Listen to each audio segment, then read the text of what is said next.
Hello students, इस video में हम इलस्ट्रेशन नंबर 8 करने वाले हैं जो डिसोल्यूशन में इंसॉल्वेंसी ऑफ पार्टनर्स का सम है। तो इसमें भी एक पार्टनर इंसॉल्वेंट हो जाता है।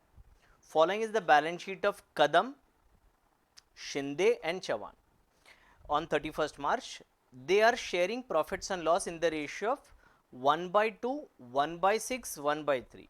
थोड़ा अजीब तरह से रेशियो दिया है, तो आइए देखते हैं पहले रेशियो कैसे निकालेंगे। 1/2, 1/6 और 1/3। पहला बंदा है कदम, शिंदे और चौहान। ठीक है, ये वर्किंग नोट नंबर 1 आपको बनाना पड़ेगा। तो इसमें सबसे पहले आपको क्या करना पड़ेगा, तीनों के डिनोमिनेटर सेम करने पड़ेंगे। तो अगर यहाँ पे मुझे 6 चाहिए तो मुझे 2 इंटू 3 करना पड़ेगा, तो न्यूमरेटर में भी 1 इंटू 3 करना पड़ेगा।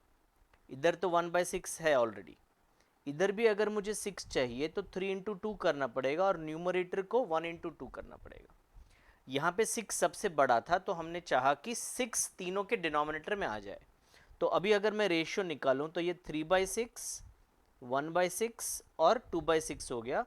तो अब मैं बोल सकता हूँ रेशियो है 3:1:2। ओके, तो जो भी प्रॉफिट होगा, अगर 6 रुपया प्रॉफिट है तो 3 रुपया कदम को मिलेगा, 1 रुपया शिंदे को मिलेगा और 2 रुपया चौहान को मिलेगा। ओके, तो क्योंकि ये रेशियो के डिनोमिनेटर अलग अलग हैं, सबसे पहले वर्किंग नोट में हमें ये काम करना पड़ेगा कि रेशियो हम सेम करें। ओके, अभी कदम और शिंदे का बैलेंस दिया है, कैपिटल बैलेंस है।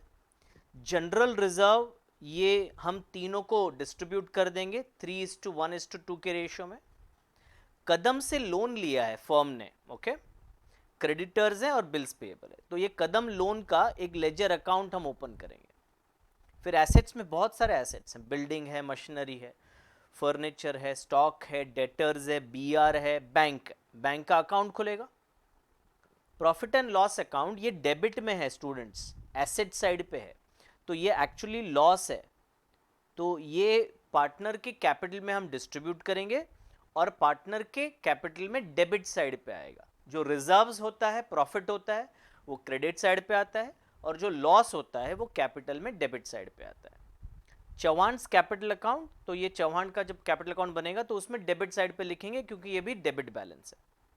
On the above date the firm was dissolved and the assets realised as under building, machinery, debtor और गुडविल, ये बेच के इतने पैसे मिले।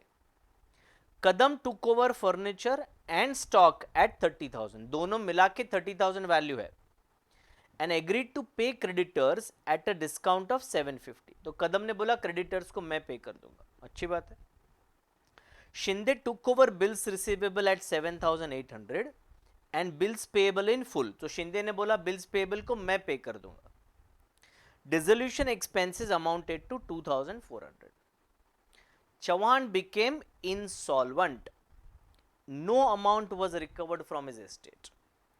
तो चौहान को घर भेजा हमने, बोला जाके पैसे लेके आओ, और चौहान वापस आया, बोलते मेरे पास घर पे एक भी पैसा बचा नहीं है। तो पूरा का पूरा जो भी बैलेंस है वो हम डेफिशिएंसी करके बोल देंगे। ठीक है, show realisation account, capital account, bank account. हम एक एक्स्ट्रा अकाउंट बनाएंगे, कदम का लोन अकाउंट, जो क्वेश्चन में नहीं बोला पर आप जानते हैं कि पार्टनर का लोन अगर होगा तो हम उसका एक लेजर अकाउंट अलग से बनाते हैं। ठीक है, चलिए तो पहला स्टेप करते हैं। पहले हमने सारे लेजर अकाउंट्स बना दिए हैं और अभी हम पोस्टिंग स्टार्ट करते हैं। तो पहला स्टेप होगा बैलेंस शीट को खाली करने का। कैपिटल के बैलेंसेस हमने लिख दिए, 36,000 कदम का बैलेंस है और शिंदे का बैलेंस है 32,250। जनरल रिजर्व है 18,000 जो हम तीनों में बांट देंगे 3:1:2 में। तो इधर आ गया 9,000, 3,000 और 6,000। कैसे हो गया ये, 18,000 into 3/6, 18,000 into 1/6 and the last one is 18,000 into 2/6। तो ये अमाउंट रिस्पेक्टिवली कदम, शिंदे और चौहान के कैपिटल में क्रेडिट हो जाएंगे। ठीक है, चलिए उसके बाद बैलेंस शीट में नेक्स्ट आइटम है कदम्स लोन, क्रेडिटर्स और बिल्स पेएबल।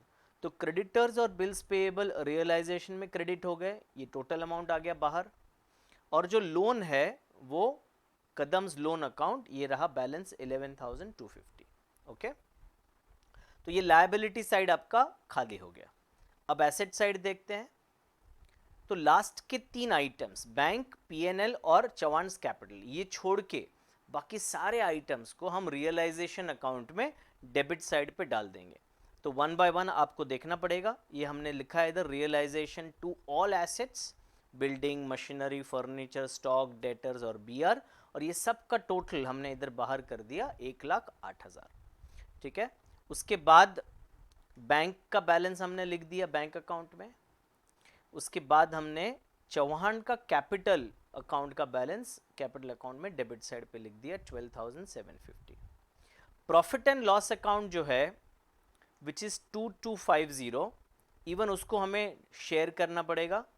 तो उसका भी मैं इधर वर्किंग बताता हूं आपको। 2250 इंटू 3/6, 2250 इंटू 1/6 एंड 2250 इंटू 2/6। ये जो वैल्यूज आएंगी वो कैपिटल अकाउंट में हम डेबिट करेंगे। ओके, तो ये रहा कैपिटल अकाउंट 1125, 375 और 750। इसका एंट्री हुआ आपका, कैपिटल अकाउंट डेबिट हुआ और profit and loss account credit हुआ। तो ये हमारा पहला स्टेप कंप्लीट हुआ स्टूडेंट्स, जो कि है एम्प्टी द बैलेंस शीट। अब दूसरा स्टेप है सेल ऑफ ऑल एसेट्स या टेक ओवर ऑफ एसेट। तो पहले में लिखा है बिल्डिंग, मशीनरी, डेटर और गुडविल बेचा, उसका एंट्री होगा बैंक टू रियलाइजेशन। तो रियलाइजेशन के क्रेडिट साइड पे आएगा बिल्डिंग, मशीनरी, डेटर्स और गुडविल। इसका टोटल अमाउंट हो गया 53,850। तो बैंक अकाउंट में सीधा एक ही अमाउंट लिखेंगे हम, बैंक के डेबिट साइड में आ जाएगा 53,850 टू रियलाइजेशन। अभी Kadam furniture and stock take over कर रहा है 30,000 में, तो कदम के कैपिटल को हम डेबिट करेंगे 30,000 से और रियलाइजेशन अकाउंट को क्रेडिट करेंगे। तो कदम्स कैपिटल डेबिट और रियलाइजेशन क्रेडिट। कदम के कैपिटल में डेबिट होगा 30,000। अभी कदम के बाद शिंदे भी कोई एसेट लेके जा रहा है, शिंदे बिल रिसीवेबल लेके जा रहा है। पहले एसेट्स टेक ओवर का एंट्री कंप्लीट करेंगे, तो इसका एंट्री होगा शिंदेस कैपिटल टू रियलाइजेशन। तो इधर रियलाइजेशन में 7,800 क्रेडिट हुआ और शिंदे के कैपिटल में हमने वो अमाउंट डेबिट कर दिया 7,800, शिंदेस कैपिटल टू रियलाइजेशन। इसके बाद अभी हम पेमेंट ऑफ लायबिलिटीज करेंगे। तो एक लायबिलिटी जो है क्रेडिटर्स का, वो कदम टेक ओवर कर रहा है but at a discount of 750। तो इसका एंट्री होगा रियलाइजेशन टू कदम्स कैपिटल 18,000। कैसे? 18,750 बैलेंस शीट में है और क्वेश्चन में लिखा है 750 का डिस्काउंट मिला, तो फाइनली 18,000 रुपया कदम के कैपिटल को क्रेडिट होगा। तो Kadam's capital will be credited by 18,000 rupees. Shinde took over bills payable, bills payable 11,250 है, तो रियलाइजेशन टू शिंदेस कैपिटल 11,250। तो शिंदे के कैपिटल में 11,250 क्रेडिट होगा, शिंदे में क्रेडिट हो गया। तो अभी हो गया पेमेंट ऑफ एक्सपेंसेस, हमारा बाकी रह गया है रियलाइजेशन टू बैंक। तो बैंक अकाउंट में क्रेडिट साइड पे आ गया रियलाइजेशन एक्सपेंसेस। अब हमारा नेक्स्ट स्टेप होगा क्लोज रियलाइजेशन अकाउंट। रियलाइजेशन के डेबिट साइड का टोटल किया, दैट कम्स टू 1,39,650। वो टोटल क्रेडिट में लिखा और क्रेडिट में बाकी सारे माइनस किया, तो बैलेंसिंग फिगर आ गया 18,000। ये 18,000 डिसोल्यूशन का लॉस है और ये लॉस 3:1:2 में हम डिस्ट्रीब्यूट करेंगे। तो 9,000, 3,000 और 6,000। तो कैपिटल अकाउंट को डेबिट किया जाएगा, कैपिटल अकाउंट में आ गया 9,000, 3,000 और 6,000। देखो मैंने एक स्टेप मिस किया, पार्टनर के लोन को पे करना था, तो कदम्स लोन टू बैंक 11,250 और यहाँ पे बाय कदम्स लोन 11,250। अभी रियलाइजेशन क्लोज हो गया। अब क्या करें? अब एक पार्टनर इंसॉल्वेंट हो रहा है, चौहान, तो पहले चौहान का कैपिटल क्लोज करना पड़ेगा। चौहान के कैपिटल में डेबिट का टोटल करोगे आप तो 19,500 आएगा। तो इधर देखो वर्किंग किया है, deficiency of Chauhan, debit total 19,500, credit total ये एक एंट्री है उसमें 6,000 का। तो ये 13,500 को हम बैलेंस बोलेंगे, उसको घर भेजेंगे वो कुछ पैसा लेके आएगा तो माइनस करेंगे, वो कुछ भी पैसा नहीं ला रहा है इस क्वेश्चन में, इसीलिए पूरा 13500 को हम डेफिशिएंसी बोल देंगे। अब ये डेफिशिएंसी कदम और शिंदे शेयर करेंगे 3:1 के रेशियो में, उन दोनों के बीच का जो रेशियो है उसमें। तो 13500 इंटू 3/4 ये आ गया, और इंटू 1/4 ये अमाउंट आ गया। एंट्री होता है सॉल्वेंट टू इंसॉल्वेंट, तो कदम को डेबिट किया, शिंदे को डेबिट किया और चौहान को क्रेडिट किया। तो कदम के कैपिटल में ये डेबिट आ गया 10,125, शिंदे के कैपिटल में भी डेबिट हुआ 3375, और चौहान के कैपिटल में दोनों क्रेडिट हो गए। तो अभी चौहान का कैपिटल का जो बैलेंस अकाउंट है वो बैलेंस हो गया, डेबिट और क्रेडिट। अभी कदम और शिंदे ये दोनों तो सॉल्वेंट पार्टनर्स हैं, तो उनका अकाउंट क्लोज करेंगे। देख रहे हैं तो क्रेडिट साइड बड़ा है, तो 63 टोटल लिखा, और ये 46,500 टोटल लिखा, वही टोटल यहाँ पे लिखा, और ये हमने फाइंड आउट किया बैलेंसिंग फिगर। तो इसका बैलेंसिंग फिगर का आपका एंट्री होगा Kadam capital debit, Shinde capital debit to bank account. Kadam और शिंदे डेबिट होंगे, बैंक अकाउंट क्रेडिट होगा। तो बैंक अकाउंट में हमने लिखा कदम्स कैपिटल और शिंदेस कैपिटल, और अब देखो बैंक अकाउंट ऑटोमेटिकली टैली हो गया।